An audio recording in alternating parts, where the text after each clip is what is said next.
perkenalkan nama saya Nimas Pratiwi dengan NIM 11203362210084. Saya mahasiswa program studi Teknologi Informasi Fakultas Sains dan Teknologi Universitas Sarimulya Banjarmasin. Pada kesempatan ini saya akan menyampaikan hasil review saya terhadap sebuah berita dari netralnews.com yang membahas insiden kebocoran data yang dialami oleh Bank Syariah Indonesia atau BSI.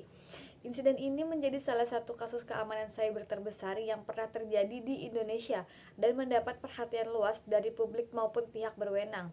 Dalam laporan tersebut dijelaskan bahwa pada awal Mei 2023, layanan digital BSI seperti mobile banking, ATM, dan sistem transaksi online mengalami gangguan secara menyeluruh. Gangguan ini kemudian diketahui bukan sekedar masalah teknis biasa, tetapi merupakan akibat dari serangan cyber yang dilakukan oleh kelompok ransomware bernama Lockbit. Kelompok tersebut mengklaim telah berhasil mencuri dan menyandera data internal BSI dengan total ukuran yang disebut mencapai 1,5 terabyte, termasuk data jutaan nasabah dan karyawan. Klaim ini memicu kekhawatiran besar karena menyangkut keamanan data finansial masyarakat.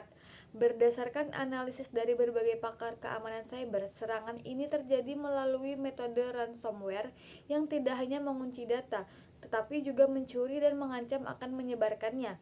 Beberapa faktor yang disebut mendukung terjadinya insiden ini antara lain kelemahan proteksi sistem internal, sehingga aktivitas peretas tidak langsung terdeteksi, celah akses internal yang memungkinkan pelaku mengeksploitasi sistem dalam waktu yang cukup lama, minimnya implementasi pengamanan berlapis dan monitoring real time yang membuat upaya mitigasi tidak berjalan optimal, serta adanya masa transisi regulasi perlindungan data pribadi yang saat itu belum sepenuhnya diterapkan secara tegas.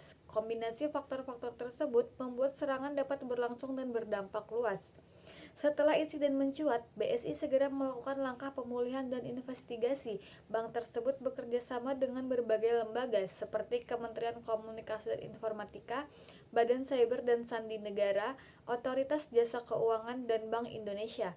Audit forensik dilakukan untuk menelusuri sumber serangan, memperbaiki kerusakan sistem, serta memastikan layanan dapat beroperasi kembali. BSI juga menyampaikan kepada publik bahwa dana nasabah tetap aman. Meskipun banyak pihak menilai bahwa transparansi terkait jenis data yang bocor perlu diperjelas. Sementara itu, pemerintah melalui Kominfo mulai menilai apakah BSI telah memenuhi standar keamanan sebagai penyelenggara sistem elektronik, serta meninjau kemungkinan pelanggaran aturan perlindungan data pribadi. Insiden ini mendorong pemerintah memperkuat pengawasan terhadap sektor perbankan digital. Regulasi terkait perlindungan data diperketat, terutama dalam implementasi Undang-Undang Perlindungan Data Pribadi, dan lembaga perbankan diminta meningkatkan standar keamanan, melakukan audit berkala, serta memastikan kesiapan menghadapi serangan cyber.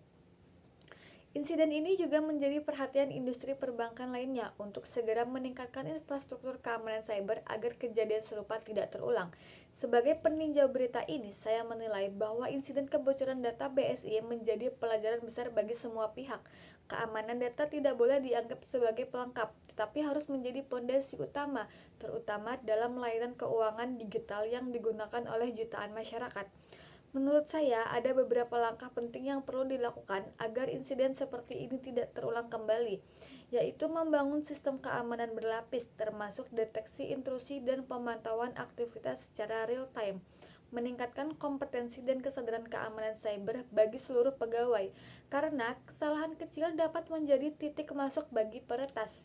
Penerapan regulasi perlindungan data pribadi secara tegas, termasuk pemberian sanksi yang jelas jika terjadi pelanggaran. Transparansi kepada publik ketika terjadi insiden, agar nasabah dapat melindungi diri dari potensi penyalahgunaan data. Peningkatan edukasi kepada nasabah, termasuk pentingnya menjaga kerahasiaan data pribadi dan menghindari penipuan cyber. Dengan penguatan sistem regulasi dan kesadaran bersama, saya percaya kejadian serupa dapat diminimalkan dan kepercayaan masyarakat terhadap pelayanan perbankan digital dapat kembali dipulihkan. Demikian review berita mengenai insiden kebocoran data Bank Syariah Indonesia dari netralnews.com. Semoga penjelasan ini menambah pemahaman kita mengenai pentingnya keamanan cyber, terutama di sektor perbankan. Terima kasih telah menyimak.